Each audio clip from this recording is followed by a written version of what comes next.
Bonjour, dans cette vidéo, je vais vous parler du SEO et de l'IA. Est-ce que l'IA, ça a vraiment changé la façon de faire du SEO? On va répondre à cette question dans cette vidéo. Mon nom est Florent Garnereau, je suis le fondateur de Service Conseil Ganeo. D'abord, parlons IA. Qu'est-ce que fait l'IA? L'IA, quand vous faites une requête, par exemple sur ChatGPT, elle va aller scanner le web, puis elle va essayer de trouver tous les sites, toutes les pages web où il y a assez d'informations sur le sujet que vous voulez. Donc elle va synthétiser cette information-là pour vous la rendre plus digeste, donc plus facile à comprendre. Ça, c'est l'avantage de l'IA. C'est un très bel outil de synthèse. Et donc, on se pose souvent la question, comment je fais pour indexer mon site dans l'IA? Est-ce que les techniques que j'avais avant de SEO, donc de référencement organique, ça s'applique aussi à l'IA? Est-ce que je dois faire de nouvelles choses? C'est tout cet environnement-là qu'on va discuter dans cette vidéo.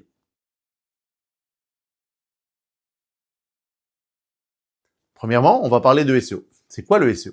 Le SEO, c'est l'optimisation d'un site web pour les moteurs de recherche. Ça veut dire quoi?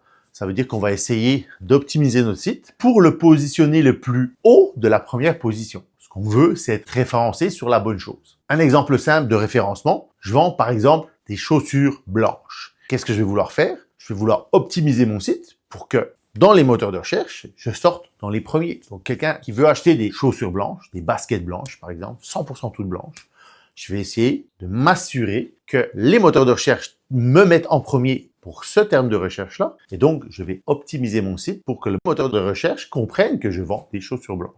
Ben, c'est ça le référencement. Donc, chez Ganeo, on divise le référencement, le SEO, en 4 éléments.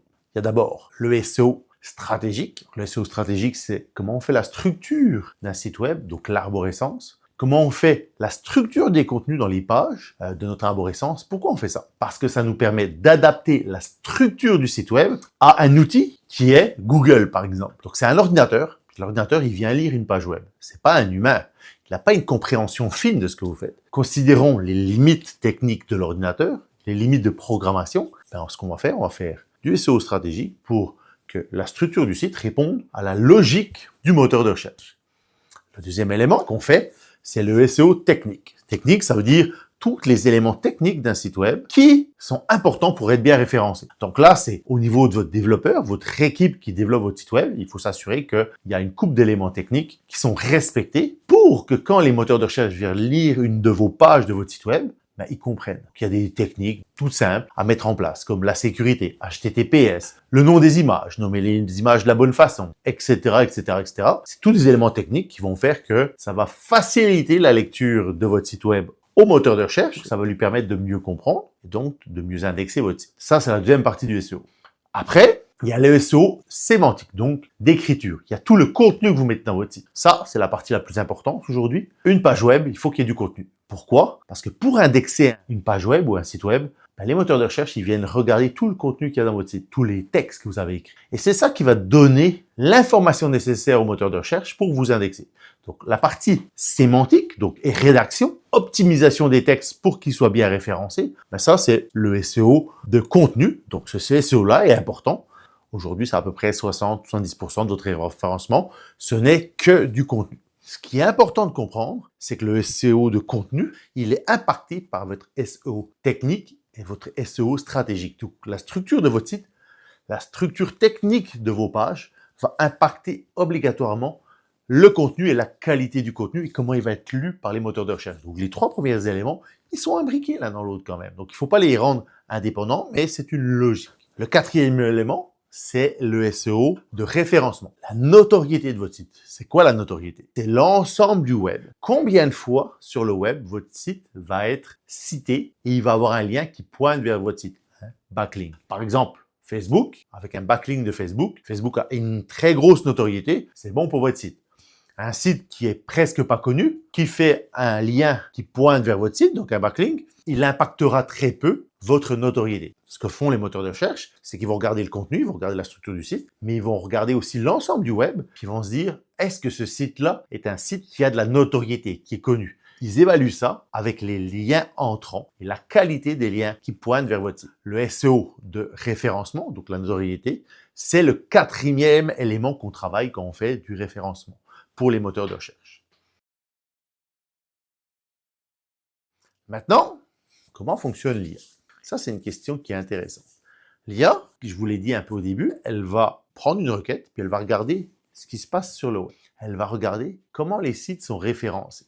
Un site qui a peu de contenu va être peu référencé par l'IA, un peu comme faisaient les moteurs de recherche. Un site qui a beaucoup de contenu, mais qui a aussi beaucoup de backlinks, donc de liens pointants, qui est cité, qui a une notoriété, l'IA va lui donner beaucoup plus de crédibilité. Donc globalement, si on regarde réellement, l'IA fonctionne un peu comme les moteurs de recherche. La seule chose qui diffère, c'est la façon de présenter le résultat. Le moteur de recherche, lui, fait une liste de sites en lien à votre requête. Je cherche des chaussures blanches.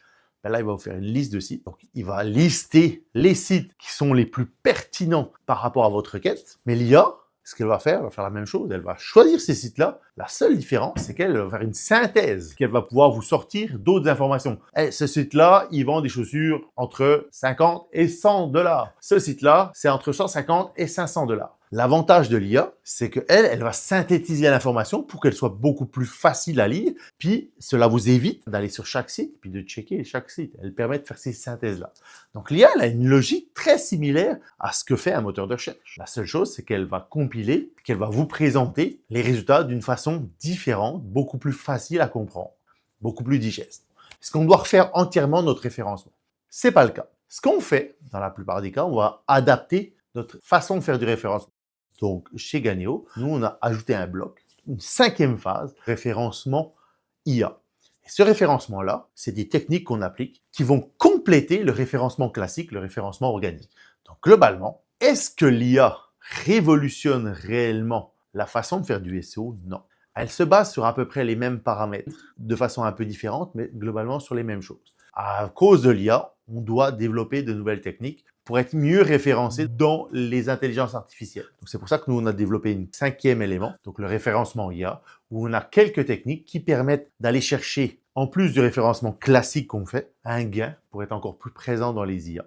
Donc, si vous avez un bon référencement dans Google, vous avez mis en place différents outils pour être bien indexé, vous avez bien pensé votre site pour être bien référencé dans Google, vous avez des contenus de qualité, vous avez tout le côté technique, les balises, etc. qui sont bien mis en place, vous avez fait des backlinks, vous avez augmenté la notoriété de votre site pour être mieux référencé. Tout ce travail-là, c'est un travail qui sert aussi pour l'IA. Ce qu'il faut faire, c'est compléter par des techniques complémentaires pour aller chercher un petit gain supplémentaire au niveau de l'IA. Donc l'IA a-t-elle changé nos techniques de SEO? Non, pas du tout. Ce qu'elle a fait, c'est qu'elle nous a fait nous poser des questions sur certains éléments du SEO que peut-être on négligeait un peu.